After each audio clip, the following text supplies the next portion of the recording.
Tuesday. Thank you so much for hanging with us. Stephen A. in the house, Max Kellerman, Molly Farrell. What's up? How are you What's going on? Why are you so fired up? Let's go. Oh, let's go. I don't know. Is this Wednesday Eve, or does that make it worse? Oh, no. No, I'll take Wednesday Eve. Ain't about Wednesday Eve. It's about a whole bunch of chirping that was going on in the nation's capital over the last few months. I'm naming names. I'm naming names. Let's go. Let's go. How y'all doing? Let's go. Monday Night Football has not been kind to our nation's capital. Just ask one Stephen A. Smith. The Redskins are 1-16. Listen to that, 1-16 at home on Monday Night Football since 1998, falling to a Panthers team that is last in the NFC South. Last year's NFC East champs are now 7-6-1, third in the NFC East, and fell from the 6th spot to the 8th spot in the NFC. Mr. Smith, do I have your undivided attention? Oh, yeah? Go ahead. Ask the question. Ask the question right here. What's happened to the Redskins? Oh, they flopped.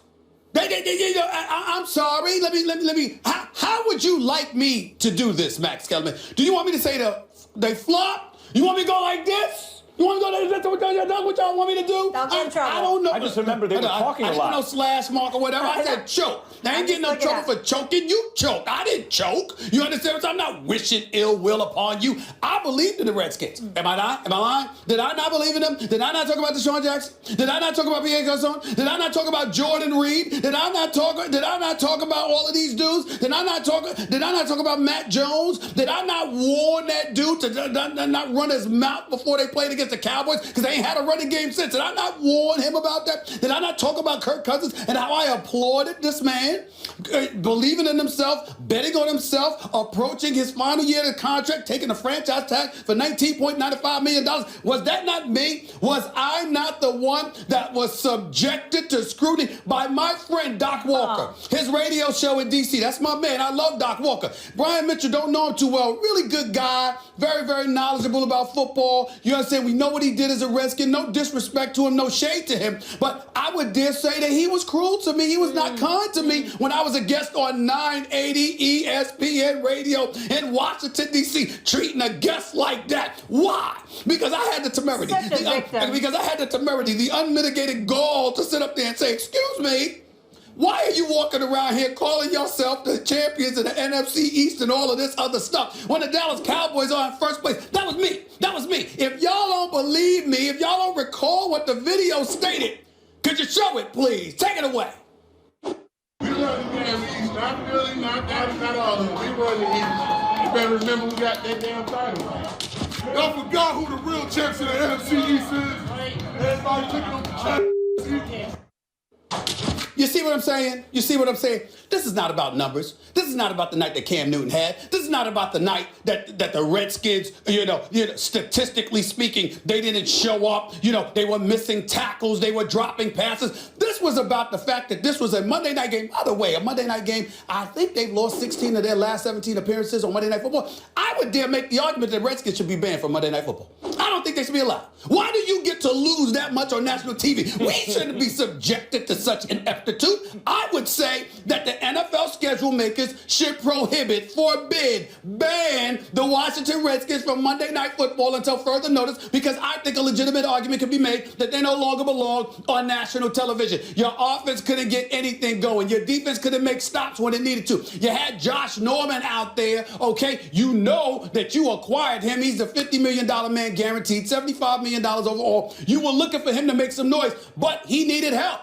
And you had a whole bunch of dudes on the Redskins who are relative rough riders. We know they can play. I got respect for them, but we question, what did I say? Just like the Cowboys can be an accident waiting to happen, what do I say about the Redskins? They are allergic to prosperity. The second you expect anything from this team, they don't show up. Poor John Gruden there, watching his little brother coach this team last night, being subjected to this nonsense on national television. But I'm not surprised, because when you chirp and chirp and chirp, these are the kind of things that happen. And by the way, I've gotten on the Dallas Cowboys for not winning a Super Bowl since 1995. Really? Oh. The Redskins haven't won one since 1991.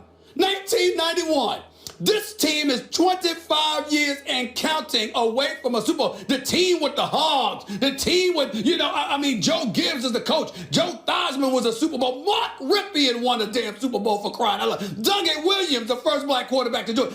There's great history and tradition with these Washington Redskins. Does this team stand up to the challenge and respond? No. They fold like cheap tents. They folded. They choked. They didn't get it done. They brought it on themselves, and that's what I wanted to say. I have one more question for you. I want to follow up with this. Sure. What was the criticism? Look, when they came out and said, then I'll get to my point. When they came out and said, we're the champs of the NFC, we run the NFC East. It's early in the season. You're not in first place. Who cares who wins you got to be kidding me. You get shellacked in the playoffs in your one playoff game last year, whooped up on and at home, and you're talking smack early in the next season. So you were critical of them. You said they were cruel to you when you went on video. How were they cruel? What did they say? I must say, allow me to regurgitate that. Doc Walker is the voice of the Redskins. That's my brother. I love him. I'm just playing around with. That's my man. Okay. But my man Brian Mitchell, I don't know him that well, but cool, brother. He go on the radio show, and I'm like, yo, man, could you let me talk? I ain't ask you to be on the damn show. I don't care whether you're on the show or not. I was like, treating a guest this way. He was so disrespectful to me. What was their argument, though? Their argument was, why are you going to get on the Redskins like that? But they're not that good. Because, you would just speculate. You just guessing about what? That I saw him walking into the locker room talking smack, so I had a comment about it. It wasn't like I did some insider report and reported some false information or something like that. All I did was say, what the hell are you worried about the NFC? Today is the day. Look, even if you were guessing, your guess turned out to be right. To answer your question directly, it seemed to be a bit personal to me. It seemed like Brian Mitchell felt like I was talking about him, like he's still playing for the Redskins. No, when he was playing for the Redskins, they were actually winning games. Not the case right now. Yeah, well, so they went, what's up? They win half their games. Listen, here's the thing about Washington, and they took it personally, which means they're also thin-skinned on top of being mediocre. They are, as Richard Sherman once said about Crabtree, which hasn't turned out to be true, but It is true about Washington, mediocre. Your franchise, actually a terrible owner, actually a subpar franchise. But the team, this iteration of the franchise, this team is mediocre. Mm-hmm. You're an 8-8 type team.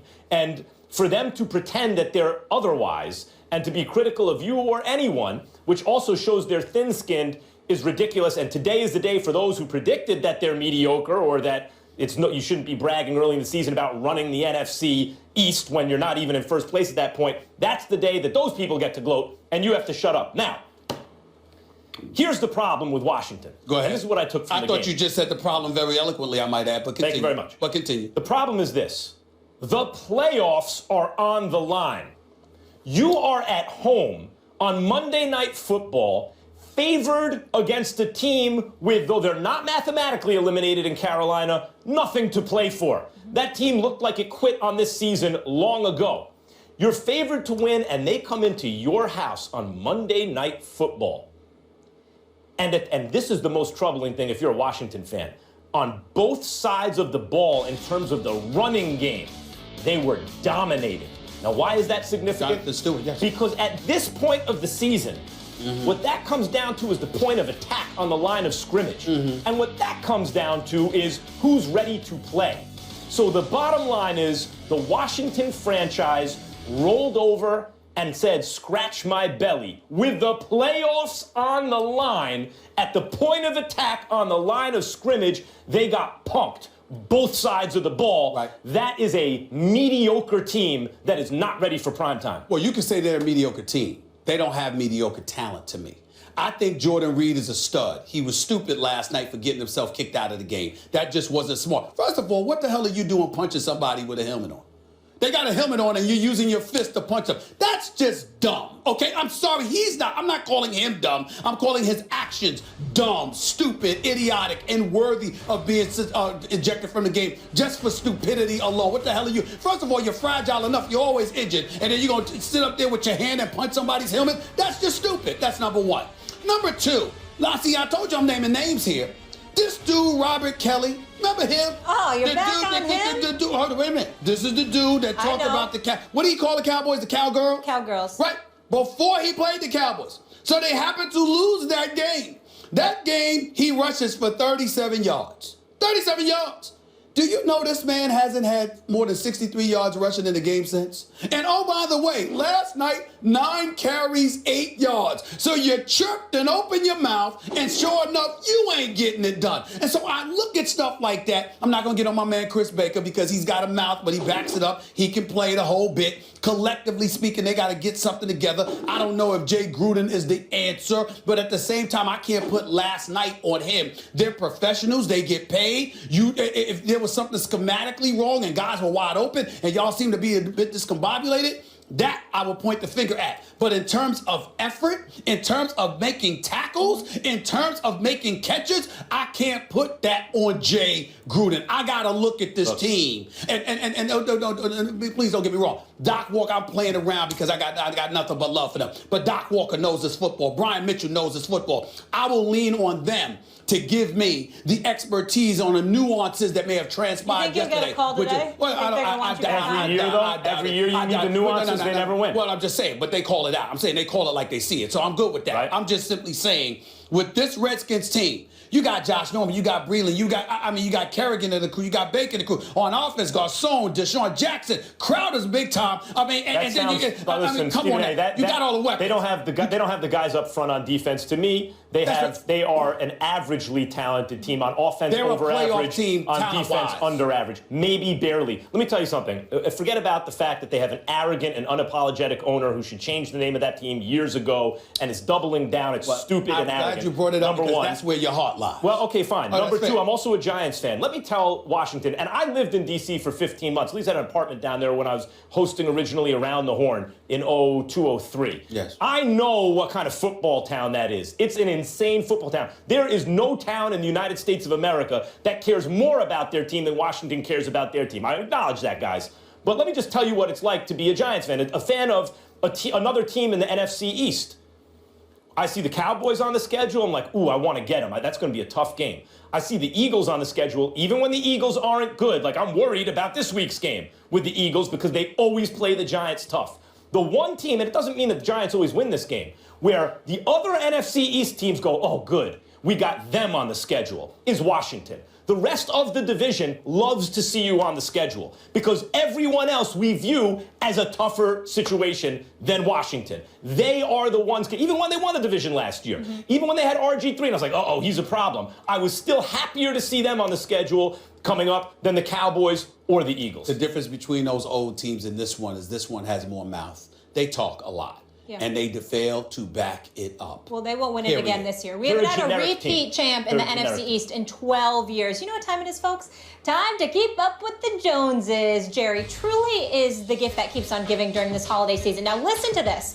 You can't make it up. In a recent interview with the Wall Street Journal, Jones admits to intentionally fueling the quarterback controversy in Dallas because it creates storylines and drama. That's one of the things that makes sports interesting. I do feed that. Max, if you're Dak Prescott, what should you think about this? Well, first of all, I don't know if I'd believe Jerry Jones. It's human nature. Look, sometimes we have this like a piece of behavior in our own life. And after the fact, we try to figure out why we did something. And so we map on these reasons in retrospect. Well, I did this because of that, as though it followed this very logical cause and effect pattern and we had it planned out, when in reality, if you really think about it, no, we didn't. We don't know. There are reasons we did it, but it wasn't those reasons. Just now it makes sense that we said that. And I think he's embarrassed by the fact that he caused this controversy. And now I think Jerry Jones is making this up. At least maybe not intentionally lying or anything, just mapping on reasons that would make sense now, given what's happened, whether that's conscious or unconscious. That's the first thing I would think if I were Dak Prescott. The next thing I would think is, if this dude is telling the truth, and that's the way he intends, or that's the kind of leadership he wants to show for this franchise as the owner, who also likes to be called coach and is the self-appointed GM, although we know his son now, thankfully for the Cowboys fans, has much more influence on personnel decisions, then I would say, what kind of way is that to lead? If we are to take Jerry Jones at his word, why should leadership be rooted in sowing dissension and falsehoods, right? Why isn't it rooted in integrity and truthfulness? Like if you look at the way Greg Popovich leads the Spurs, he doesn't need to rely on dishonesty as the root of the leadership in order to stir things up. What kind of leadership is that? So I would say, I don't think he really knows why he said it, in fact. So I would say that the first explanation, I don't even take at face value. But if you are to take it at face value, it's even worse for Jerry Jones, because then he's just a bad leader. Well, listen, you sound like Dear Abby right now. Let me be very, very clear about that. And I understand where you're coming from, but damn, the bottom line is it's far more simpler than you explained. Jerry Jones was trying to sabotage Dak Prescott. He wants Tony Romo up in there. Now, my man Michael Irvin, Mr. Pom Pom himself, because I thought that he had a lot more objectivity about the Dallas Cowboys in years past. He always has. But this year, he seems to be caught up in the sauce. And as a result of that, he's got his pom-poms on, which is understandable because that's who he was a Hall of Famer for, the Dallas Cowboys. But it's still sickening to hear the playmaker, just bloviate about them. Having said all of that, he tried to make the point Jerry Jones is just playing games here because he's trying to elevate Tony Romo's value around the league to give the impression that he's far, far more valuable than people realize, so he could get something in exchange for Tony Romo. If that was the case, listen, that would make sense to me. Yeah, let me tell you why it doesn't make sense. Because him talking about Tony Romo doesn't speak louder than Tony Romo's resume. He's 78-49 as a starting quarterback for the Dallas Cowboys in his NFL career. That would speak volumes for Tony Romo, not Jerry Jones pontificating about him. We don't need to hear Jerry Jones on that. Jerry Jones knows this. Jerry Jones was trying to sabotage Dak Prescott. Jerry Jones, I'm not saying he wanted the kid hurt. He knows the kid is his future. And not only that, Jerry Jones, I'm not being as insidious as that to say that he would wish some physical harm to a person. I would never be that irresponsible. What I am saying is, if there was a way in Jerry Jones' mind, if there were a way for him to win that coveted and evasive Super Bowl with Tony Romo as his quarterback instead of Dak Prescott, he'd take it any day of the week and twice on Sundays. That's who we're listening to when we're listening to Jerry Jones. Jerry Jones wants Tony Romo to be that quarterback. He does not want this team to win the Super Bowl without Tony Romo on the field. He doesn't want Tony Romo on the sidelines for the Super Bowl championship. Are you saying he would rather not win the Super Bowl than win it with No. So his first priority is win the Super Bowl. His first priority is win. Then it's win with Romo. There you go. That's exactly what I'm saying. The problem is when you take your eye off the ball like that, I think it's win with Romo, and then I think it's win the Super Bowl. No. It's not win. No. He doesn't want to sacrifice a Super Bowl championship for Romo.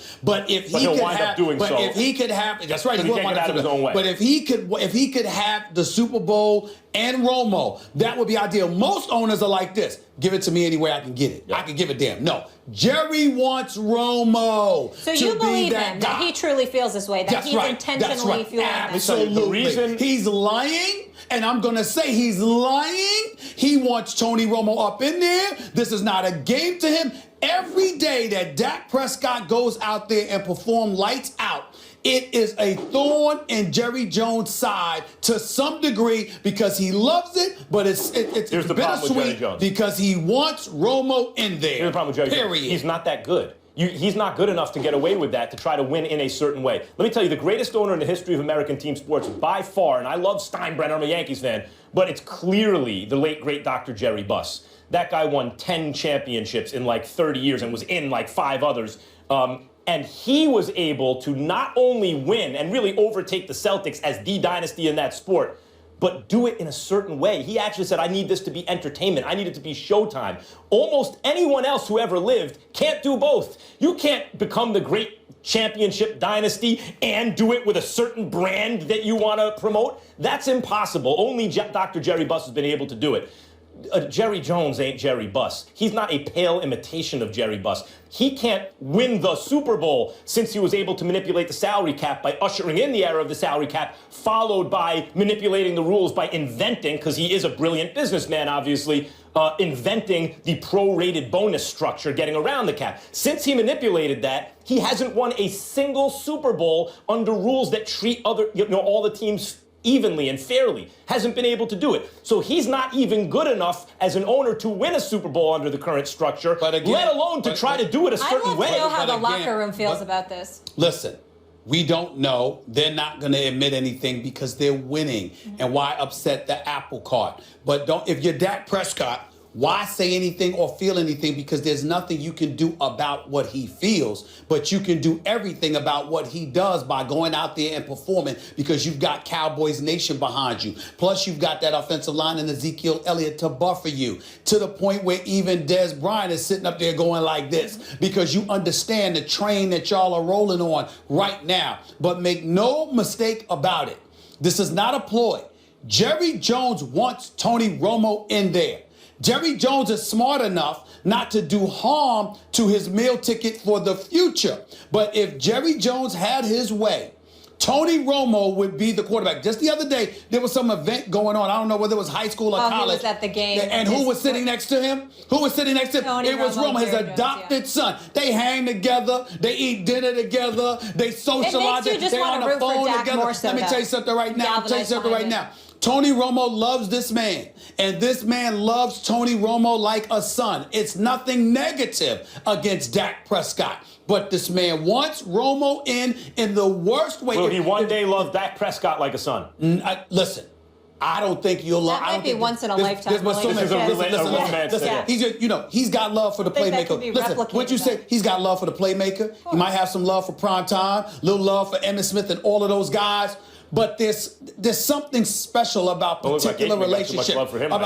Well, there's something special about particular relationships. I'm not saying he's not going to love Dak Prescott, but Dak Prescott will never be Tony Romo. Listen, they can relish, especially if he wins a Super Bowl. He'll never be Tony Romo. There you go. They go. can relish in the fact they've made a lot of money together. Probably not win a chip. Coming up next, Christian McCaffrey has been highly criticized since he's decided to sit out of his final college game in order to prep for the NFL draft. Should he be catching so much flack? Plus, Cam Newton looking like his old MVP self last night, but one play's got him twisted. Listen up.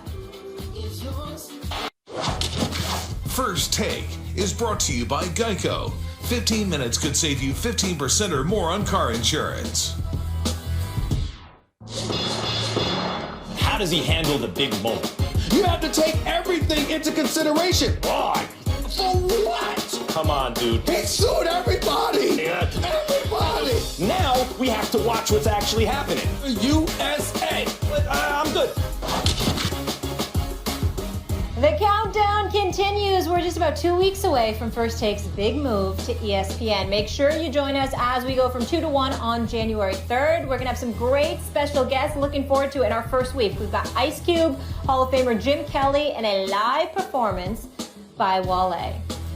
Meanwhile, there is an ongoing debate as to whether top players entering the NFL draft should forego their bowl games. There's no confusion for Stanford running back Christian McCaffrey, who will sit out the Sun Bowl to focus on his draft preparation, announcing that Monday on Twitter. Leonard Fournette will also pass on LSU's bowl game against Louisville to focus on the NFL draft. Here's some Twitter reaction from some gentlemen I'd say are very qualified to speak on this subject. Ezekiel Elliott, you might have heard of him. He wrote, all these young guys deciding to skip their bowl games. I would do anything to play one more time with my brothers in that scarlet and gray. Derek Carr responding to a Kirk Herbstreit tweet on this subject. I played my bowl game with a jacked up shoulder, wanted to play one more time with my boys. Not even a thought not to play. Well, Kane, in the house, how we doing? Good, thank you, Molly. Good to see you. Stephen A. What's up, man? How you doing? Max, I want to start with you on this. Do you have any problem with the players sitting out? Not at all. I mean, say it out loud. McCaffrey or whoever else. You should, in this case, you should risk your professional future, your financial future, and in the case of many of these players, a financial future that could secure the financial security of their family for generations to come. You should do it because you got to play in the Sun Bowl. Come on. Look, the NFL and the NCAA in football work as a de facto syndicate together and essentially coerce football players in this country. If you want to play on the highest level professionally in the United States of America, in the world, in football, you have to go through their college system. There is no minor league, and you will not be paid, and you will be asked to sacrifice or risk your professional and financial future, in service of this. It never made sense to me why a player whose team had got no shot at the national championship anymore, their feet are held to the fire because they've made a commitment to their teammates and to the school, when that commitment was made in a world where they really didn't have much of a choice in the first place. And even if they did, I would strongly advise against playing in meaningless games, even meaningful games, if they feel that affects or risks their future. I got no problem with McCaffrey or anyone else sitting out. Yeah, I think Max is wrong. And I started out where you are, to be honest. This was my initial gut reaction, but through the wonderful persuasion of my wife, and to no small extent Danny Cannell, who I think has done a good job on this network voicing this opinion, I have realized the error of your position. The error in your logic is more easy to see. Here's the problem with your analysis, Max.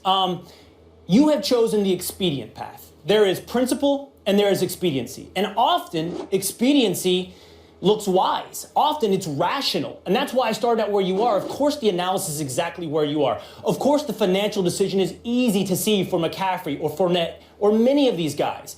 Doing the right thing for himself is a clear path. But I would ask you this. Is there any value to college football for the player beyond winning a national championship, beyond preparing for the pros? Is there any value beyond those two goals? Is that a rhetorical question? No, I'm serious. The answer is yes, if they would have chosen college anyway. But in fact, they really don't have a choice. So if I am a college player and I decide I have no choice, I'm essentially coerced into this free minor league system for the NFL, under those restrictions, under those pretenses, then I would say, no, they have no obligation because it was a coerced decision in the first place. So this is the flaw in your logic. I agree, by the way, that college is a coerced path to the NFL. I agree that is unjust, but you're focused on only one relationship in this equation, and that's the relationship the player has with the institution or with the coach who often leaves his program before it's time. But there's another relationship in the question,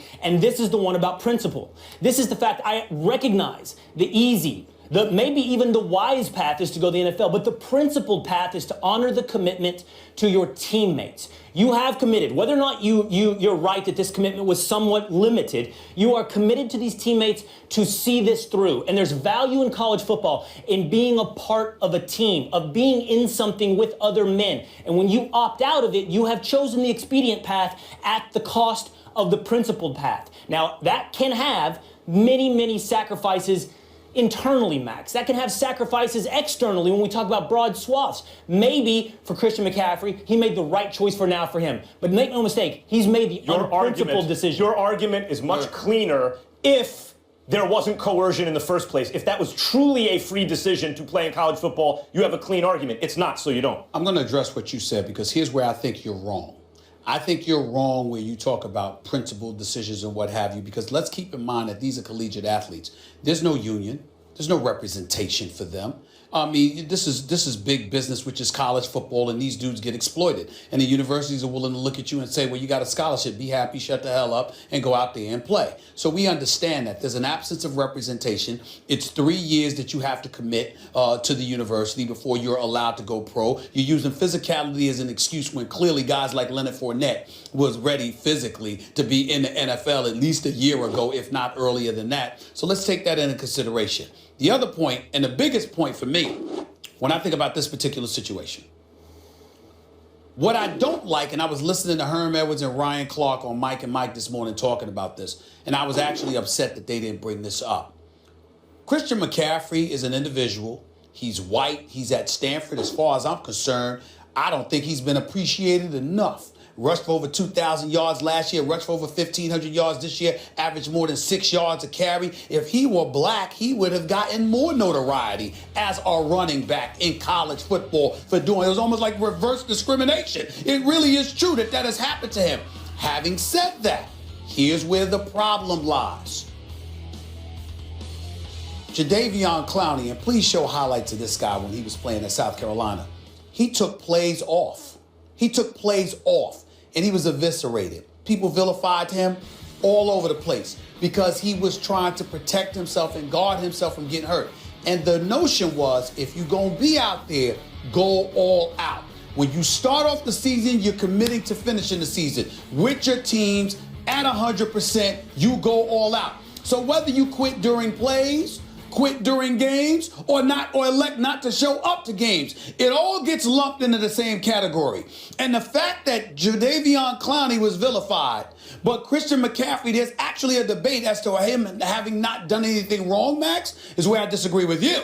Because my point is that if it was wrong for Clowney, then it was wrong. Then it's wrong for McCaffrey. I'm not saying you said it, but I'm saying the argument that people would make where they look at McCaffrey and they have no problem with it, but they had a problem with Clowney. That ain't right. So to be clear, you're saying now, in response to Stephen A's argument, you wouldn't have a problem with Clowney taking plays off in order to protect his NFL career? You wouldn't have a problem with Clowney loafing in on the field? No, I think he shouldn't have been on the field if he didn't. Okay, but if he's on the field, what? Right. If he's on the field, I would say that in that situation, if you are favoring an injury because you don't want to aggravate that's it. That's not what I'm saying. Well, no, but that's essentially what it comes down to. That's essentially what it comes down to. It's no, like he ain't gotten healthy.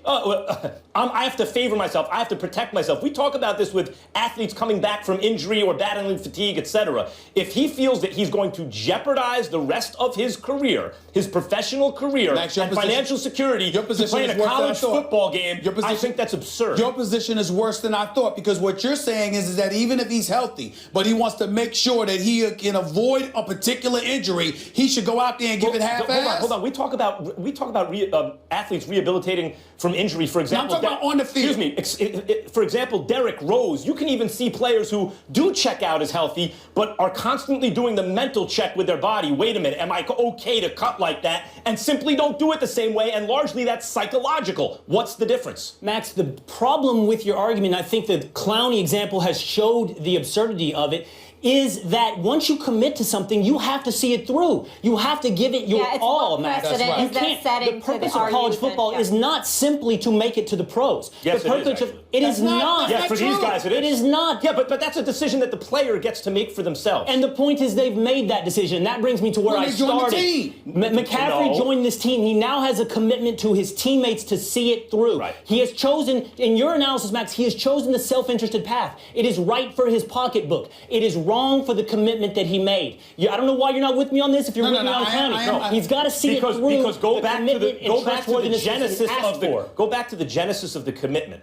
If you really don't have a choice, you either commit or don't play football. That is not actually a commitment. That's a coerced commitment. And so if you at that point, yes, you are sacrificing the commitment you've made to the other players, which is unfair to them, for your own self-interest, and you have an argument that it is an immoral or unethical thing to do to those players. But the fact that you entered into a coerced relationship in the first place undermines that. I don't disagree that the system is flawed, that the system is very unethical. But it doesn't mean that individual actors within the system are therefore allowed to be immoral as well. You can be moral in an immoral system. You can do it. And McCaffrey can live up to, yes, and it can be foolish, Max, but you still do what's right. Sometimes doing what's right is bad for you, but you still do it. You know why, Max? Expedient and foolish are two different things. And in fact, I think it's wrong to do to the player in the first place. Therefore, the entire idea of the integrity of the system is undermined before they make the quote-unquote commitment. But my point to you, Max, is this. Okay, then if you're McCaffrey, to use him as this example, then sit out before the season. But once you commit to the season, you commit to the season. Hold on. You spoke. You're sitting up there and acting as if it is perfectly okay, and I'm not saying McCaffrey did this, let's be clear, but you're literally using Jadeveon Clowney as an example. You're literally saying it's okay to commit to playing the season, going into the game, and giving a half-ass effort because you're monitoring your health for the future instead of going all out. What I'm saying is, then why play? Why not sit down? You guys are accusing, especially when you had the cachet going into the season when you would have went to the NFL. You guys are accusing me of making a moral relativistic argument. Yes. That is correct, I am. Yes. I'm making a morally relativistic argument because pragmatically, in the real world, I think this does apply. And while you're right about honoring commitments, even in a coerced situation, it is unethical toward the other players. I think that, pragmatically speaking, the not the expediency, but the wisdom of protecting yourself overrides it in this case, particularly because they are not playing for a national championship game. And if you want to be doctrinaire about morality, then you can argue, if you want to be hard about it, then you can argue that you can't make a morally relativistic argument. It doesn't matter what you're playing for. They are playing in the Sun Bowl. And does that change it? Look, yes, it does. You're right. It's pragmatic. You're right, it could be wise, but the point of principles is to do what's right when it's hard. The point of principles is to do what's right when it's against your own interest. Otherwise, just don't have principles. You can do it. I agree with It Will is on that important one. to do what's right when it is inconvenient, I agree, but not when it is foolish, and I think it would be foolish in this case. Well, then why is if it's so foolish, then why play at all? He has no choice. No. He came off, hold on. He came off a 2,000-yard season. Right. Christian McCaffrey could have sat out and still his value would have been there. Clowney could have sat out and still his value would have, one could argue, still his value would have been there. You didn't have to. You didn't have to. Yes, if you're going to be up in there, the be up system in is there. rigged to try to make these guys play. And I think it's okay to say, We heard your point, as Matt. the season unfolds and you have a view of what's going to happen, if you are in the Sun Bowl, it's not the same thing as playing for a national Guys, title. we got to get a break in, but great debate. And I can't both of you believe Steve making and I are on the same really side. It's an strong, uncomfortable really place strong to be. arguments. It is. And I have a feeling our I almost audience feel like would I be gotta take a shower. divided on this side. Me too. You guys are unbelievable. Will staying with us when we come back. The Broncos got dominated by the Patriots this Sunday, so much so that a fight broke out in the locker room after the game. Are the Broncos on the decline? Plus, Cam was flagged after this play for unsportsmanlike conduct. So the guys like how he handled it after the game. We get into all of it. That's next.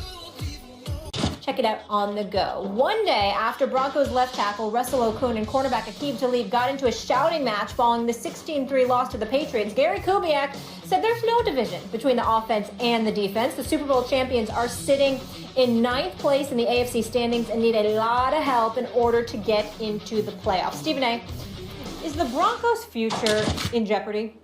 I believe it is. And the reason why I believe it is because of two reasons. Number one, they don't have a definitive quarterback of the future.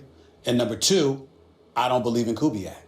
I'm an individual that I will sit back and respect the fact that he deserves credit for not messing up a good thing. But I'm big on the process. What leads towards you getting that opportunity? And to me, he got the opportunity because of nepotism. He got the opportunity because of his relationship with John Elway. He did not get the opportunity because he was the best coach out there and was deserving of the opportunity in Denver based on the job that he did in Houston. He did not deserve it. So you end up with the job anyway, and oh, lo and behold, I have Peyton Manning, and I have Demaryius Thomas, and I have Emmanuel Sanders, and I have Malik Jackson, I have Danny Trevathan, and I just got a crew, Keith Talib, Chris Harris Jr., I got T.J. Ward, I got the whole crew available to me. So I just got to go up in there and not mess it up. How did he not mess it up? By not getting in Peyton Manning's way when Peyton Manning didn't want to listen to him. So Peyton Manning decided, I'm going to do what I'm going to do. Even though my physical abilities have diminished drastically, I still have this. I know how to control both line of scrimmage. I know how to manage a game to make sure that I don't allow the offense to beat ourselves, and that way the defense can take us to the promised land, okay? So we're not listening to Kubiak. We're going to do things this way. And I think that now that he's gone, and you've had to listen more to Kubiak. It's not that he can't coach. I'm not saying he's some scrub coach that never deserves an opportunity to be a head coach. I'm saying that team, as constructed, what quality of a team was handed to him, he did nothing to deserve that other than being friends with John Elway and a former teammate. That's what happened, and now it's coming home to roost. John Elway deserves the benefit of the doubt. What non-playoff team would you rather be a fan of than the Denver Broncos right now? The Denver Broncos are missing the biggest thing there is, which is a quarterback, if Paxton Lynch isn't the guy, right? But that is all they're missing. You look at the foundational pieces on that team, and look what John Elway did 3 seasons ago. Got to a Super Bowl on offense, no defense. Misses the play, doesn't get back the next year. Gets back to the Super Bowl and wins with one of the greatest defenses of all time. The more you look into that defense, the more you realize it's comparable with the greatest defenses ever. And they beat a one-loss team to win that Super Bowl. And then, because he didn't want to be mired in cap problems, he let a mediocre or worse quarterback walk out the door, tried to make do with what he had because he values the franchise over this particular iteration of the team. And when you look at the Broncos now, they are missing a quarterback. That's the big thing to get, but that's all it is. And John Elway will find it, and when he does, they'll be right back in the big dance. That is not all they're missing, and the cult of John Elway has grown to Kool-Aid level proportions. It's gone into myth-making areas. Delicious. You should try some. By the way, to answer your question directly, Molly, the future of the Denver Broncos is in jeopardy. Jeopardy meaning your future is at risk of being in harm or danger. The immediate future is clearly in jeopardy. I don't think they're making the playoffs. I don't know if you guys think. I do not. They're finishing with the Chiefs and the Raiders. The Dolphins have the Bills on their schedule. On the road against the Chiefs. So they're going to miss the playoffs. They're out this year, in our estimation. We could be wrong, but that's our estimation now. And I think the long-term future is also in doubt. Max, it's not just the quarterback that is missing. By the way, clearly the quarterback is missing. And let's not pretend like John Elway made this enlightened decision to pass on Brock Osweiler. He offered the guy $16 million a year. He drafted the guy ahead of Russell Wilson and Kirk Cousins. He tried to keep Brock Osweiler, and only when Houston came with the big money tree and shook it on Brock Osweiler's head, and Osweiler didn't give Elway a chance to match, did Elway look genius. At that point, he looks genius. This is when the myth starts building. Yes, they're missing a quarterback in the future, but you know what else they're missing? The other ingredient of long-term success. A running back? The offensive line. Well, of course. This is the 27th ranked offensive line by Pro Football Focus. Yeah. This is some of the worst offensive tackles in the NFL. Trevor Siemian is tied for third, or Broncos quarterback's tied for third and getting sacked the most. Good luck. By the way, take one of the best quarterbacks in my estimation, Tony Romo. Put him on the Broncos. He's going to be on his back. Can't stay healthy anyway. Well, it's a bad combination. The point is, who are you going to put in there with no offensive line? But don't you see how Elway Paxton built Lynch. the defense? Like, we'll see. The irony of John Elway is he hasn't been able to find a quarterback. That's the irony. One of the greatest quarterbacks ever. Got Peyton Manning as a free agent, essentially, and that's the only quarterback he's had. That's really been the bane of their existence in recent years until they had Peyton Manning. But the offensive line, he rebuilt that defense from nothing to speak of to all-time great in 2 seasons. You think he can't put together an offensive line? So now he's a faith healer. Now he's going to pull it out of nowhere. Well, he did it with the defense. No, faith healer, no. It's not in the face of a lack of evidence. It is faith based in actual rational thought. He just did it on the other side of the ball. I want to be clear. Why do you guys think they're in jeopardy? Just because of the lack of quarterback? Well, no. It's about the quarterback. It's about the offensive line, and it's about Kubiak. I'm not a believer in Kubiak. Okay. It's not that I don't think he's god awful, like he deserves to be fired. They still won 8 games thus far. I'm simply saying that he was the beneficiary of what John Elway did. I don't view Kubiak as somebody that stepped in and did anything special. He's moved out of the way. He tried to get Peyton Manning to see his way at the beginning because he wants to run the football. He's reluctant to throw it. Obviously, Peyton Manning went against that. He did what he needed to do, and they ultimately ended up winning a Super Bowl in large part because of his game managing ability along with that defense. But in the end, Kubiak being up in there, to me, I think it's a factor because I don't think that he's that guy. Do you mind, just because I don't like agreeing with him for this long? It's almost been 2 segments, and I got it. Sure. The problem with putting it on Kubiak, as you have said, he's the beneficiary of what Elway gave him in the past. Sure. But that same logic applies to where he is today. He's the victim of what Elway has not given him today. Okay. The offensive line and the quarterback. Elway chose, as I said, Brock Osweiler over Cousins and Wilson. He chose Lynch over Prescott. He has made bad decisions. And you don't, to Max's disappointment here, you do not build offensive lines overnight. The Cowboys took first-round draft picks for 3 years to create that offensive line. The Raiders took time to build their offensive line. You don't build this thing overnight, and if you're going to take away credit from Kubiak from a year ago, you got to take away from Elway now for the same reason. But if you have 1 or 2 guys on the offensive line who can play, you sign a solid guard somewhere and you draft the guy, it doesn't usually happen, but it can happen in a year or 2. Everything would be good. I want to mention something quickly about the locker room, because that's what we're really talking about. He did generate his disagreement towards me.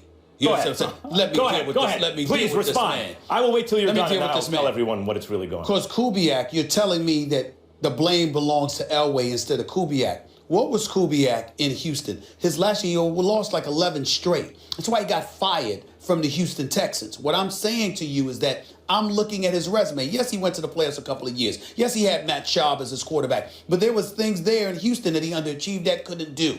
I'm looking at that. I'm looking at a body of work to say that he doesn't get to escape from some of the things that have transpired. When you got the team arguing inside the locker room with one another, butting heads, that has its part and parcel. It comes with coaching as well. Look, Go ahead, Max. Okay, I'm glad you brought that up. Thank you. Sure. Didn't mean to interrupt your... Yeah. I'm just saying. No, now you come. Your lovers quarrel. When they come at me, no, you two had the lovers quarrel. But go ahead. And I don't swear. The peg for this news really is the divided locker room, right? I mean, that's what we're really talking about. Look, there's a civil war going on in Denver. The offense and the defense telling the offense, just shut up, you guys ain't doing anything, right? That's actually a healthy sign for this team. When you are the defending Super Bowl champions, and the Patriots, your major threat in the AFC to start the season, comes into your house and humiliates you, that team should be angry. They should be having it out with each other. I view that as a good, healthy culture in Denver, not as a reason for Denver fans to get upset. Yeah, I think they're going to be fine as well. Great conversation, fellas. Coming up, Steph Curry trolled his teammate Kevin Durant during last night's Redskins-Panthers game. Curry's team was victorious. Cam's wasn't happy with one call in the game. Take a listen. That just can't happen on my part. I just have to let the referees, do their job. And I thought it was a questionable hit, but yeah, I can't, I can't throw the ball at a person. I know that's against the rules. Now let's say, give me a second here, Stephen A. Come on, dude. Now we have to watch what's actually happening. Part of this is just hating on famous and good players. Don't have a press conference beforehand because Stephen A. might vote you out. The countdown continues. We're just about 2 weeks away from First Take's big move to ESPN, so make sure you join us as we go from 2 to 1 on January 3rd. We will have some awesome guests in our first week, including Ice Cube, Hall of Famer Jim Kelly, and a live performance by Wale. That is going to be good. You know what else is? We've got another edition of Final Take coming up at the end of the show. I'm extra excited today. No disrespect, of course, to my friend to my right, because it's Max's take. Oh, yes. I'm excited, too. Right. I'm excited, too. Look, there, man. It's a lot of work. You going to go all in on somebody? We talked about MVP a lot this season, yes, and especially on yesterday's show. And I've heard cases made for Tom Brady and Ezekiel Elliott. Mm-hmm. And I'm going to make the actual case for the real MVP at the end of this show. Well, that's what you're going to do. What I'm going to do is sit back here and watch. I'm going to see your posture. I'm going to watch you look into that camera with the light shining brightly on you. It's just you and the world talking to you. I'm going to see if you're sweating. I'm going to see if you're nervous. You want to see how it's done? No, I don't need to see how it's done. I know how it's done. Molly, can you help him take notes? I'm the founder that created the whole bit. You see what I'm saying? But he's the founder, people. You are so extra. I'm waiting to see it. I'm waiting. I'm the founder. I'm the founder. You know they call me a doctor, right? They call me a doctor. I got my honorary doctorate with Dr. Smith. Went to Salem State. Honorary doctorate. Actually, that's absolutely true. But I'm waiting to see Max some in the badly spotlight. misinformed people. I'm waiting to see Max in the spotlight. He's got this. I hope you don't get nervous. Let's get the towel ready in case he starts sweating. You know, I'm just saying. Just in case you're a little nervous. I'm just trying to say. I just want to see. A little nervous last night in the Redskins. Can you get into that? By the way, I want to wait till Molly does one of these days. I want to see how Molly's nervous. Molly's going to be nervous as hell. Are you trying to tell us you were nervous when you were doing this? Not at all. I'm different. You know, I'm Stephen A. Oh, you're different. All right, let's get it. That's so arrogant, right? You are. The Panthers, who are last in their division, defeated the Redskins 26-15 on Monday Night Football. Carolina has now beaten Washington 5 straight times. The defending NFC East champs are now third in the division at 7-6-1. They've fallen from a 6th seed to an 8th seed in the NFC. Their playoff chances fell from 53% to 25%, according to 538.com. Here's Jay Gruden. They were disappointed, there's no question. But first off, we were out-coached today. There's no question about that. And then I think they played better than us today. So we got to give credit to the Carolina Panthers. And it's my responsibility to get these guys ready to play. We weren't as ready as I would like to have been. We didn't execute like I would like to have seen. And that falls on my shoulders. But we still have 2 games left to look forward to. And hopefully get a victory against Chicago Saturday. Stephen A., you've been calling for Rex Ryan's head. So Molly, allow me for a second. Okay, yeah. Because this was my thought. Yeah, okay. When I was watching the game. I've been hearing nonstop about Rex Ryan's job out of you. Yeah. 2 seasons, and he's, kind of middle of the pack kind of coach. 15 and 15 in the NFL. That's, average, solid. You don't call it that. And I was wondering, with the playoffs on the line and them rolling over the way they did at home on Monday Night Football, not ready to play, after having gotten shellacked in their only playoff game last year under Jay Gruden, are you calling for Jay Gruden's job today? Absolutely not. Absolutely not. Jay Gruden does not deserve to lose his job. And I'm not saying it just because I love his brother, John Gruden, who's our colleague here at ESPN. Actually, John Gruden's a little bit scared to show up on the set. He likes to get on me via satellite, but he hasn't manned up and shown up in studio. I think the weather, he can't take it because he loves Tampa, being in Bristol a little bit too much for him. But that's a different subject for another day. Here's the deal with Jay Gruden. And you're comparing him to Rex Ryan. I'll tell you why I'm not calling for Jay Gruden's job. Well, let me finish with the answer because he's about to get his feelings hurt. I just like how he set up the question. Yeah, you try to set up the question. It's all right. I'll deal with you in a second, Molly Wood. Here's the deal, Max Kellerman. Jay Gruden, where were the Washington Redskins last year? What did they finish? I don't know their record. 9-7. They won the NFC. They won the NFC. When you win the NFC, well, hold it. When you win the NFC East, right? When you win a division, does that mean that you get to the playoffs? Yes. So this is last year, right? Yes. And Jay Gruden was in the playoffs last year, right? What happened when he got there? Hold on. He was there, right? Kinda. When's the last time Rex Ryan was in the playoffs? I'm just saying. In any capacity. Division, wild card, whatever the case may be. He hasn't been there since 2010. I keep telling you, my hairline was about here at that time. The man can't go to the playoffs. He's not Jeff Fisher. That much you can say about Rex Ryan.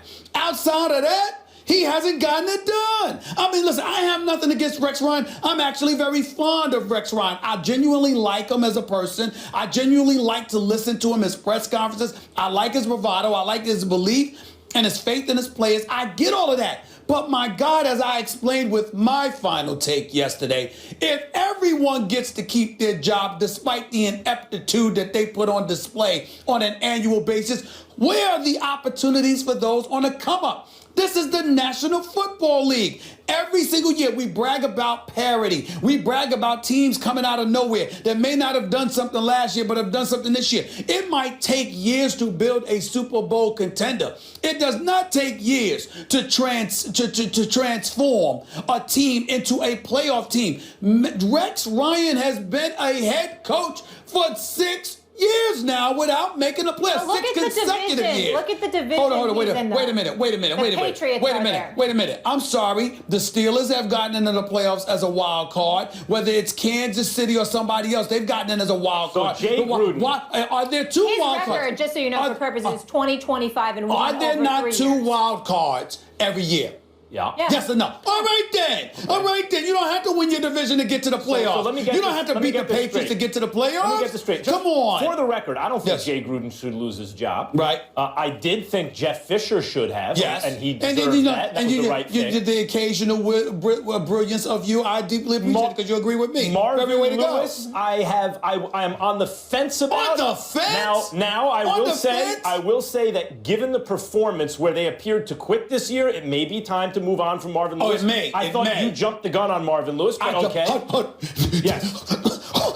I was catching a heart attack. Did you just say I jumped the gun? Wrong sitcom. I jumped the gun? No. This is not no friend. I know San Francisco, Elizabeth are coming home to join you, honey. I know. That's not you. Did you just say I jumped the gun? Yes. The man has been the head coach in Cincinnati for 14 years. Yeah. 14 years, man. He had his team ready to make a run last year. The quarterback got hurt. When Marvin Lewis first started in Cincinnati, you didn't even have facial hair. Are you kidding me? This dude has been there for 14 years. That's right. 14 years. Not one playoff victory, and I jumped the gun? Yes. I jumped the gun. Yes. How did I jump the gun? Because they get to the How? Not only did they get to the playoffs, and many teams would have liked a coach like that, but they were ready to make a run. It's not his fault that the quarterback gets hurt going into the playoffs last year. But wait, I want to get to Jay What Gruden about the previous and 12? Rex Ryan. They were in the playoffs consistently. I said playoff victory. I said playoff victory. Jay Gruden didn't have a playoff victory. I understand. But he got waxed. Max, this is his third year. 14 years. So let's take it back to Rex Ryan. Go ahead. How much equity and how much rope does an AFC championship appearance buy you? Does it give you at least a season or two after that to say this guy is not a bum coach? He's had 6. He had 2 AFC championship appearances. He's had 6 years. And I think considering 2 AFC championship appearances and the fact that he's in the same division as Bill Belichick, it's not like Jay Gruden where he had a bad Giants defense, a Cowboys team who lost their quarterback pre-Dak Prescott, and an Eagles team that wasn't ready. So you get to the playoffs with 9 wins, but if you're in Bill Belichick's division and you missed the playoffs, yes, a half a dozen years, all times in the AFC East, and you've been to 2 AFC championship games, you should lose your job. My point is not that Jay Gruden should lose his job. He shouldn't. My point is neither should Rex Ryan. Rex Ryan not only has not made the playoffs since 2010. Okay, Obama was in his second year in office. Not that long. Okay, 6 years. Yep. He not only has he not been to the playoffs, he hasn't had a winning record since 2010. And you're coming to me and telling me that a man that hasn't had a winning record in 6 years, hasn't made the playoffs in 6 years, is getting a raw deal if he ends up out the door? How long What has he is been the in matter Buffalo? with you? How long has he been in Buffalo? 2 years. 2 years. This is his second year. Okay. And he's 15 and 15 So now. he's a 500 record Yep. in Buffalo over 2 seasons, and you want them Max. to act like a dysfunctional franchise and get rid of the coach? No, what I'm saying to you, Max, is a guy who has never coached before, and this is his first go-round. I understand the notion that a body of evidence doesn't necessarily exist for you to boot him out the door. Todd Bowles is okay, someone like of that. course, he You're went above 10-6 okay. last Okay, year. I'm just He asking. went 10-6 last year. Do the math. When Rex started, he goes to 2 AFC championship games. Then he misses for 4 seasons. Then he gets a new job and goes misses 500 in 2 seasons, and you want to get rid of him. And misses That's a new job. And misses again. Listen, there is a pattern. Every team goes to make the playoffs, gotta go. Is there not a pattern of ineptitude when it comes to Rex Ryan and offenses? Yes or no? Yes, and the offenses His defense they could be didn't get better. much better either. When you make a The defensive offenses- coordinator, the offenses the could head be coach, you're expecting a good defensive team. Excuse me. His defense had 54 sacks before he arrived. 21. It was a 33-point drop. By the way, All right, Buffalo's not an easy Strong assignment. defense. Buffalo's not an easy assignment. It's not an easy assignment, but their defense was expected to be better than what it was, than what it is So with Rex because Ryan. the defense is expected to be Guys, better we and they're a gotta move on. 500 team over You know 2 what- seasons you know- to get rid of the coach. I wish we had more time. Molly, here's the bottom line. I'm gonna end it with this. Your definition. I swear to goodness, I swear I want a boss like you someday. You got one. You're welcome. I'm not. I keep trying to tell you. I keep trying to tell you. We all know who the boss is here. The point see is, what happens on here's Molly. Here's the bottom line. Max Kellerman. You have a license to be mediocre. He's perfectly okay with it. He's perfectly okay with it. right. I love you, man. I love you. Everybody should love Max Kellerman. I mean, go ahead out there and be mediocre. Be anti-American. Don't be great. By be definition. mediocre, and you're going to be all right By with Max. definition. He'll keep you employed. Understand this. Unbelievable. Every time you have a team 1 game above 500 in the league, somebody's got to be a game below 500, or it doesn't add up. Somebody. There will be most teams Why in the I gotta be middle the coach I that pay? are by Why I definition gotta be the coach I mediocre. pay? Guys, I want to get into this play. Go ahead, Molly. You're the owner of the Bills. Why I got to be the one on pace? You're the owner of the Bills. The story of the game last night, clearly not the story of today, was the no call on Cam Newton. So he took a hit to the head after giving himself up on a slide in the second quarter, but no penalty was called on Redskins linebacker Trent Murphy. Instead, Newton was the one who drew a flag for taunting when he flipped the ball at Murphy after rising from the turf. Here's Cam after the game. That just can't happen on my part. You know, I just have to let the referees, you know, do their job. And I thought it was a questionable hit, but yeah, I can't. You know, I can't throw the ball at a person. I know that's against the rules too. So. Did the referee do his job? Sir. Did the referee do his job? Next question. In a position like that, you know, everyone. I mean, obviously I couldn't run to the sideline. I was sliding, and. You know, I'm not going to beat the dead horse, man. So I just can't can't retaliate in that way. I'm better than that. I know I am, and you know, I can't jeopardize that type of play for my team. Serious hat right there. The game referee, Walt Coleman, said after the game that he saw Cam slide late and the defender went over the top. He did not see any forcible contact with the head. Max, how do you feel about this? First of all, that's a terrible hat. Like, can we just say what it is? It's so bad. It's ugly in any universe, including like Alice in Wonderland. That is terrible. It's important to mention that he felt the need to wear the outfit, possibly the hat with it, because he said that he was paying tribute to Craig Sager. Yes, but Craig Sager doesn't wear those hats. I know that. That's what he that told makes Lisa sense. Salters. That's what he That told makes Lisa sense. Salters. And along last these night. lines, I'm just saying. then I Look, this is take important. back everything I said I if bring that's this what up he when was doing. Cam is the subject I apologize, nowadays. Cam. Right. Because like A-Rod, Cam seems so disingenuous at times. He seems so uncomfortable in his own skin, he makes you uncomfortable in yours watching him. He seems as though everything he says is calculated to create an effect in the listener instead of just telling you what he feels. And maybe the NFL is designed in part to dissuade you from saying what you really feel, but there are players who come off as much more genuine than Cam. Okay. That said, and even if he complains about it and the refs don't like him, justice is supposed to be blind. That was helmet to helmet, cut and dried. Should have been a flag. And then the fact that he gets angry about it, rightfully, and complains, and then he gets called for it, that's messed up. I mean, whether or not he wears ridiculous hats, which he does, whether or not he's disingenuous, which he seems to be to me, whether or not he complains and the refs don't like him, fine, I'm willing to accept that. That's got nothing to do with the way they're supposed to call the game on the field. And it looks to me, maybe it was an honest mistake, but it looks to me like the refs have it out for him. I don't disagree that there seems to be unfavorable treatment coming his way from time to time. There are missed calls. Now, I've spoken to people in the NFL office. They talked about how they analyze these officials every week. But just because the NFL puts forth its due diligence in dissecting, monitoring, and evaluating officials doesn't mean that officials as individuals don't try to implement their own personal biases to influence how a particular athlete is treated when it comes to penalties and beyond. Having said all of that, it's a couple of things that I'd like to say about Cam Newton here. Number one, Cam Newton bothers me at times. But he bothers me because I believe he's genuinely a good guy. And I think in an effort to try to be so good, and thinking about his brand, which extends beyond the football field, he goes about the business of trying to dance around issues so he addresses them without offending anybody. And there is something to be said about just being real and authentic because it builds and elevates a level of trust. And that is the point that I want, if Cam is watching right now, that is the point that I really, really want him to get from all of this. I want him to understand, because I've spoken to Cam on several occasions in the past, as you know. You understand, I got a lot of love for the brother. My issue with him is that I think it's incredibly important that you don't be fearful of how you're going to be viewed when you believe in your heart of hearts that you're speaking truth. Because if you're too overly concerned about it, then there's going to come a point in time where you really, really, really need to be heard. I didn't say listened to. I said heard. A lot of people don't understand the difference. Listening to is somebody just giving you their ear and allowing you to give them lip service. Being heard is when they literally inhale and comprehend where you are coming from, contextually and otherwise. If Cam Newton isn't careful, Cam Newton is going to be the NFL's version of Dwight Howard. Yeah. Remember Dwight Howard? Yes. Dwight Howard got to a point in his career, Max can speak to this. Dwight Howard is one of the best people you will find.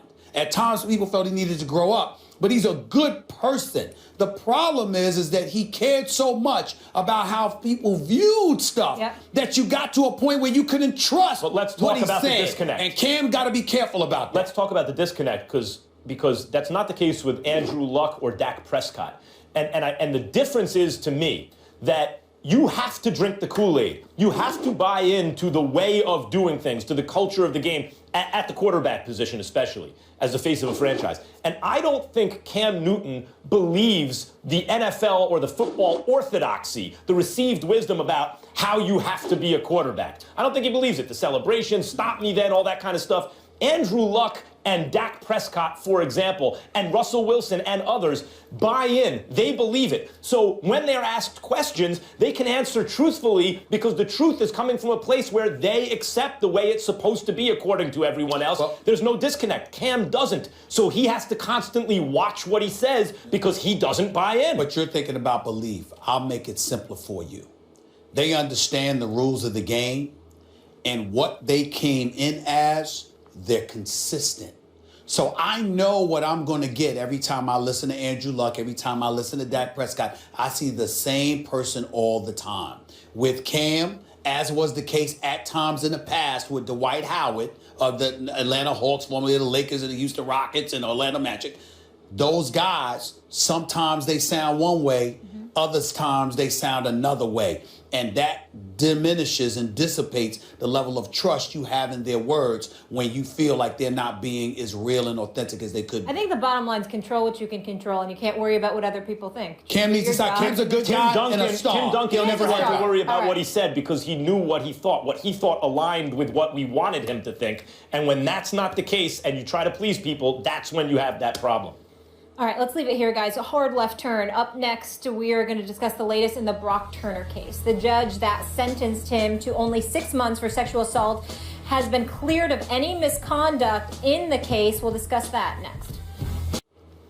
The California judge who sentenced Stanford student athlete Brock Turner to 6 months in jail for the sexual assault of an unconscious woman on campus was cleared of misconduct on Monday. According to the California Commission of Judicial Performance, there is no evidence that Judge Aaron Persky displayed bias in his treatment of Brock Turner. Turner was released from jail in September after serving only 3 months and returned to his native Ohio, where he remains on probation for 3 years and is a registered sex offender for life. I just want to remind everyone, his father, Dan Turner, wrote a letter arguing that his son should receive probation, not jail time, where he said his life will never be the one that he dreamed about and worked so hard to achieve. That is a steep price to pay for 20 minutes of action out of his 20-plus years of life. Will Kane is back with us now. Stephen A., what's your reaction to that? I think this decision is a travesty.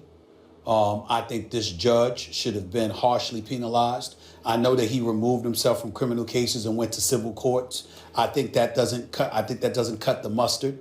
I think that when you consider the fact that this guy in March was convicted, this kid was convicted of 3 felony counts: assault with intent to commit rape of an unconscious person, sexual penetration of an unconscious person, and sexual penetration of an intoxicated person. You had 2 passerbys that held him down until the authorities came. He was found guilty. The prosecutor had asked for 6 years imprisonment. This dude gets 6 months, 3 months probation. Are you kidding me? And I also think that it highlights the discrepancy in our society, because I'm going to put it out there. I don't know too many black folks that would get off for something like this. Don't get me started. This is unbelievable to me. I mean, you are raping sexual assault, because it's the state of California and there's a higher standard for rape, even though legislation has been passed to sort of address that issue. The point is, you have been found guilty of 3 felony counts of sexual assault, and you essentially spent 3 months in jail. And then you got the father who talks to the judge, and his last sentence is, that is a steep price to pay for 20 minutes of action out of his 20-plus years. Well, I know people who've been killed inside of 2 minutes. I know people who've been assaulted inside of a minute. I know people who have struggled in less than 20 minutes, and as a result, somebody's life was taken away from them because they were incarcerated for years and years and years. This kid gets months, and the judge somehow, they find nothing wrong with this? I think this is egregious. I think everybody should stand up and speak out about it. I think Capitol Hill needs to revisit it. Something needs to happen. Civil case, something. This judge needs to be dealt with, and I don't give a damn what anybody says. I'm going to say it again. If this was a black dude, I don't think this would we'd be talking about this, because this behind would have been in jail. He certainly wouldn't be out in 3 months. I just want to add one thing to this. And frequently when men discuss this issue of sexual assault on television, you'll hear them say, hey, I have a mother, I have a sister, I have a daughter, and it's like, why should you need that to know what's right and wrong? So I want to preface what I'm going to say by saying that. But I have 3 daughters. And if this happened to one of my daughters, and the father of the guy who did it said what he said, he wouldn't have made it out the courtroom.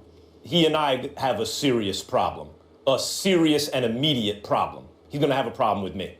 And that's the only thing I want to say about this.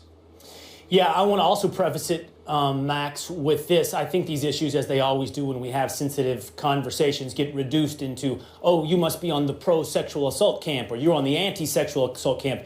Please, as though those positions exist.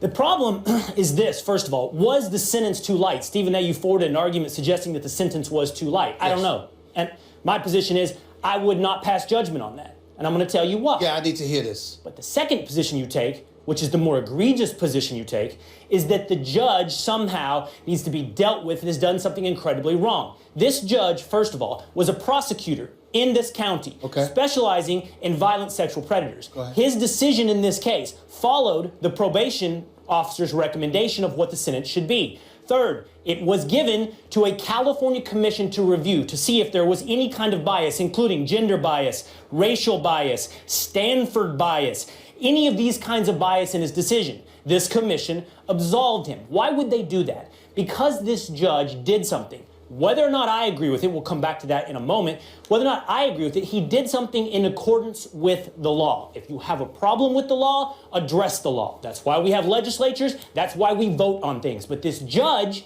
did not do something egregious here. His history and his path to this decision suggest that. He gave you the reasons, by the way, in his decision about why he arrived at this sentence. You can disagree with them, but he gave them. And this is the important point. Justice is by its very nature individualistic. It is about specifics. It is about human beings, specific instances and specific fact sets. Justice, by its very definition, can't be treated as a broad swath by people's race, their gender, these things. You can talk about social justice, you can talk about other things, which are their own concepts, but you have to understand, they are in direct contrast and direct tension with justice. I don't know the facts the way this judge knows them. I wasn't in this courtroom throughout the way this judge knows. His opinion here, I defer to on the sentence. With all due respect, what I would say to you, and I don't mean it towards you personally, I get where you're coming from, I respect your position. It's a hell of a lot easier for you to say that as a white person.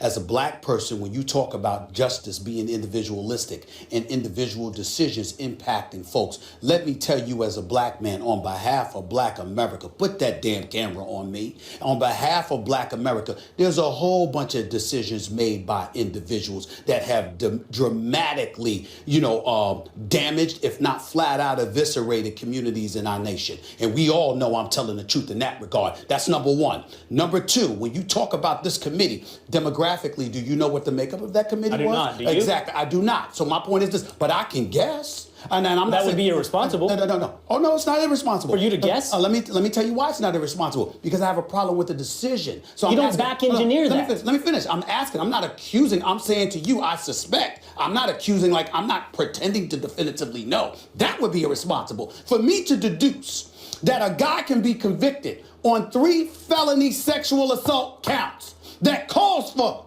anywhere from 6 to 10 years in prison, and he gets He 3 could have months. got 14 maximum. The prosecution thought 6 was appropriate. He could have gotten 14. The prosecution thought 6 was appropriate, and instead of 6 years, he got 6 months with a lighter sentence that got reduced to 3 months. And then you have a father on the record quoted as saying that is a steep price to pay, sexually assaulting somebody and being sentenced to prison.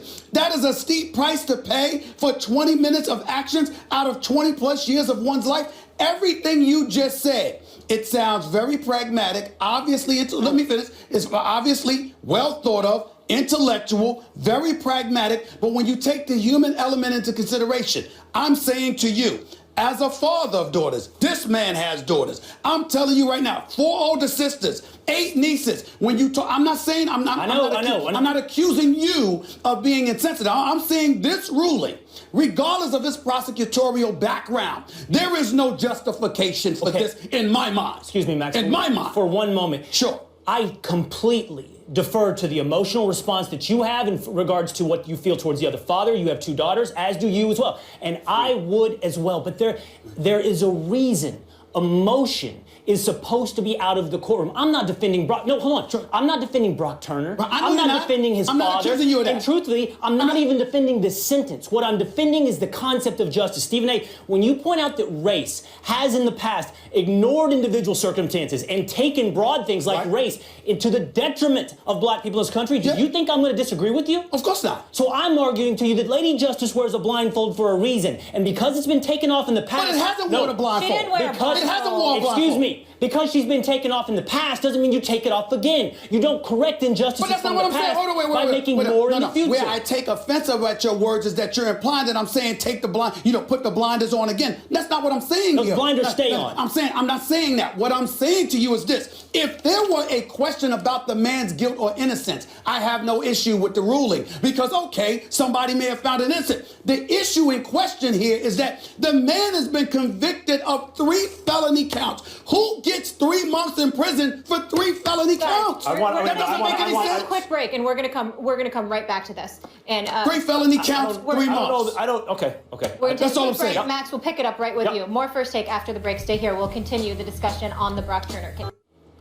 Welcome back into First Take. We are going to pick up where we left off here. Max, I wanted you to jump in on the Brock Turner case. First, I want to say that the points that you're making will need to be made, particularly when a topic like this, a very emotional topic comes up, where it becomes, as you've mentioned in the past, an outrage competition.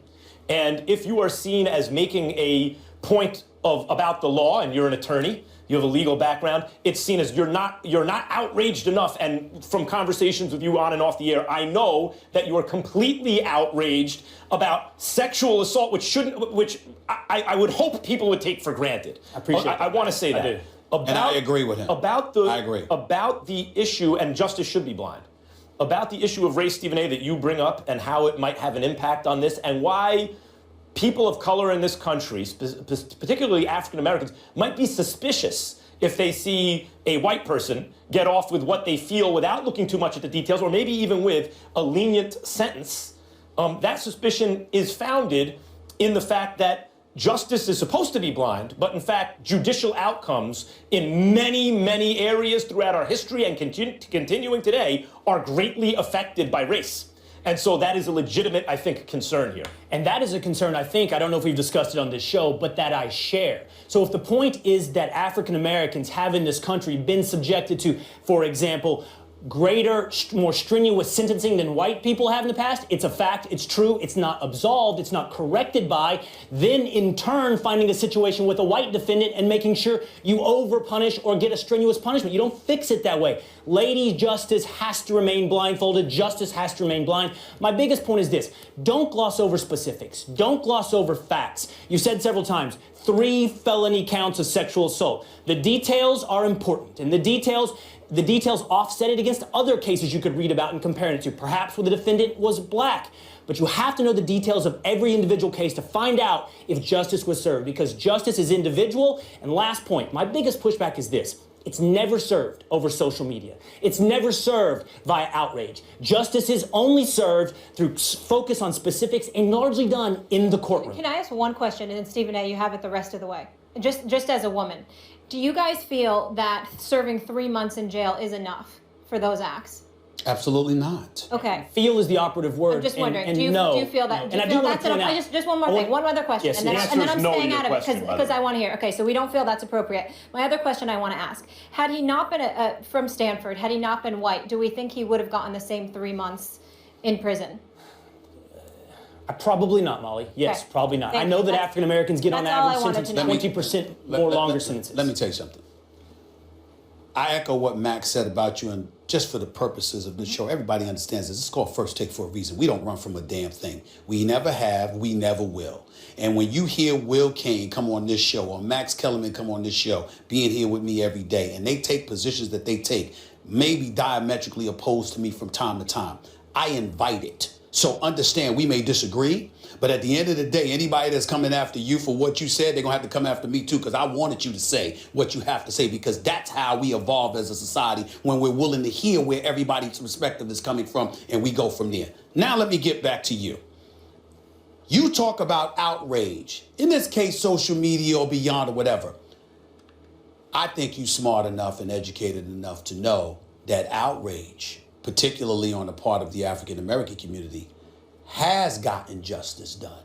Because when people were passé and were not outraged and were tepid and were quiet and were a bit passive, the same old stuff would take place throughout history. History has changed. Metamorphosis has kicked in. Change has arrived because of outrage. From pre-civil rights days even to now, that's number one. Number two, let's get specific.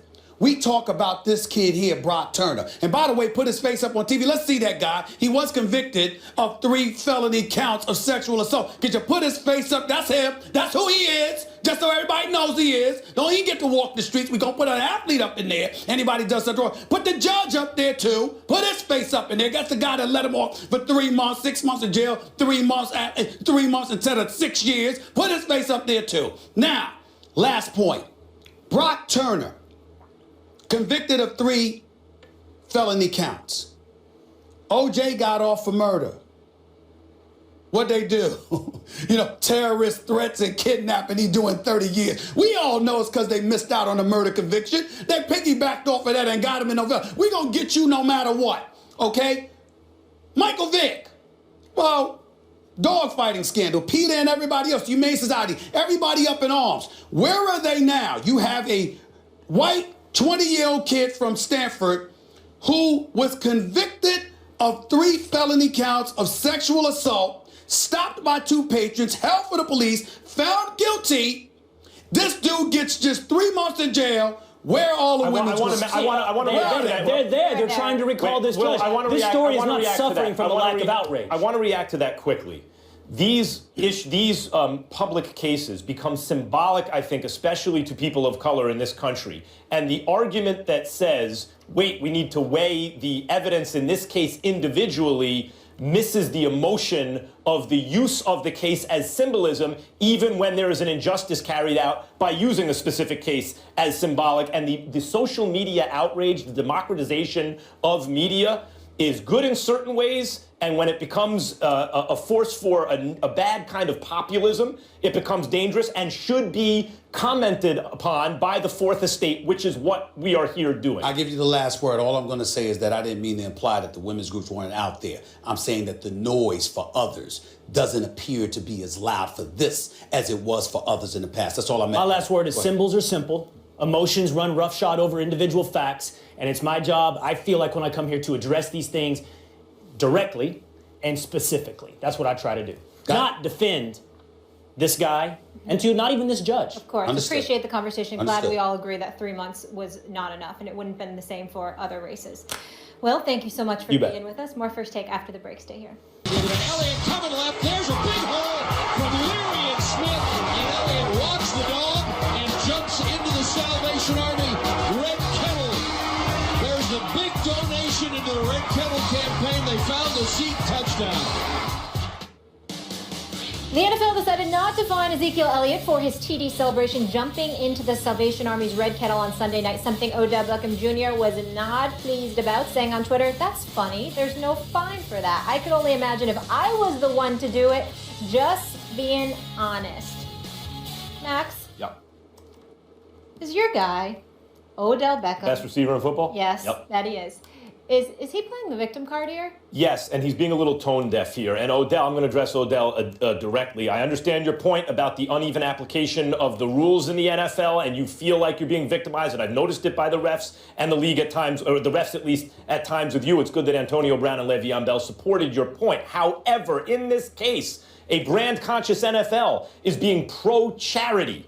And to come out now and make this comment makes it about you, which may be good for your brand in the sense that you stay in the news, but I think is a bad look because it comes off as tone deaf. Well, I think you're right about it being tone deaf, but I can understand where he's coming from because he's trying to bring attention to the unfair treatment. I don't think this was the time to do it. There's no question about it. You're absolutely right. The flip side to it, however, is that, it's funny. Because you believe you're on a collision course with the Cowboys. And what you want to do is address the favoritism because you're thinking that it's something that could potentially affect you down the road. And it's something that you want to put to a halt as expeditiously as possible because it might work to your advantage in the immediate future. I could see Odell Beckham Jr. having that kind of foresight, having that kind of vision in this particular situation. I see him a lot of times at the Knicks games. He talks about these things even at a basketball game or whatever the case may be. He might walk around saying, yeah, we know I got our work cut out for them. He might drop a one-liner here or there or whatever the case may be. You just never know what they're thinking. A better look for him, in my opinion, if he wants to make the same point, is something, he could tweet out something like, that's good to know. We can do something that promotes a charity like the Salvation Army. You know, I hope if I do it, like, that's okay too. Because that seems like he's supporting the idea of helping people instead of making an issue where someone else is bringing attention to helping people about him and the fact that the deck is stacked against him. I think that would have been a better look. We're telling a young man what specifically he should say. Yeah. And that's a difficult thing to do because... A lot on his plate at that age. Listen, as Lawrence Fishburne said, and I think it was bad, and it was Harlem. It was Harlem. It wasn't Harlem Nights, Harlem, right? He said, or Hoodlum rather. He said, when you don't know, you don't know. Mm-hmm. It's a lot for anyone to deal with, especially a 24-year-old kid or young man who's everywhere he goes, there's a camera and a microphone in his face. So it's very difficult to come up with the optimal response all the time, but that was a suboptimal response. More importantly, just focus on the touchdowns, right? Speaking of which, it's going to be a touchdown. Max doing final take today. Your boy. I can't wait. You don't want to miss what he has to say. When Max gets fired up, let me tell you, folks. First break I've ever had on First Take. I get to just sit back and chill. Always about and watch. you. Okay, of course. victim. What about me? That's going to be the name of my production company. First Take is brought to you by Advil. Fast, powerful, and proven relief that makes pain a distant memory. You are so disrespectful. He is going to fall off a cliff. Shut the hell up. That's not even close to my best. They're wrong. And I don't give a damn that they agree with me or not. It's time for today's final take. Max Kellerman, the floor is yours. With one play, one single snap of the football this past Sunday, Aaron Rodgers reminded us why he's the LeBron James of the NFL, the best and most valuable player in the game every time he steps on the field. So here it is. The Packers and the Bears tied as time wound down at Soldier Field on Sunday. Green Bay had the ball, 3rd down and 11 at their own 26, going into an Arctic wind. Hurry up, Aaron Rodgers. The clock is your enemy, Aaron Rodgers. Need at least 45 yards, Aaron Rodgers, to give your kicker a chance. Why are you walking up to the line? How can you be mismanaging the clock like this? But Aaron Rodgers saw that Jordy Nelson had single coverage in Bears rookie Crayvon LeBlanc, that the safety was squared up to Devontae Adams and would not cover the deep middle. So Aaron Rodgers ran some clock, 40, 39, 38. If 3rd and 11 didn't work, the Packers have no time to win in regulation. But 3rd and 11 was going to work, with plenty of time to spike the ball, get Mason Crosby on, and kick the winning field goal. Rodgers knew it, because as he's been telling us all along, we need to relax. He had the brains to see it, the guts to call it, and the arm to throw it. He's carried a team to the brink of the playoffs with no running backs, diminished wide receivers, and what, the worst secondary in the NFL? Put Aaron Rodgers on any other team in football and ask, is that team better with him or with the guy they already have? The answer across the board is every team in football is better with Aaron Rodgers as their quarterback. Look, Kevin Durant and then Steph Curry won the last 3 NBA MVPs, and I suppose their regular season numbers say that they deserve to, but we all know LeBron James is the best player on the planet and the actual MVP every season. Football ain't basketball. I know no one player can dominate in the NFL in quite the same way, but as long as Aaron Rodgers is doing Aaron Rodgers things, he's the guy you want, the best player in the game. And when he takes the Green Bay Packers to the playoffs this season, your NFL MVP. Fire, Max Kellerman. Yes, I'll take story time with Max any day of the week. Well read, from hello, so lucid, good. very articulate. Oh, thank you. I'm sorry. It was brilliant. It was special. That was Way to go, Max. We'll see you tomorrow.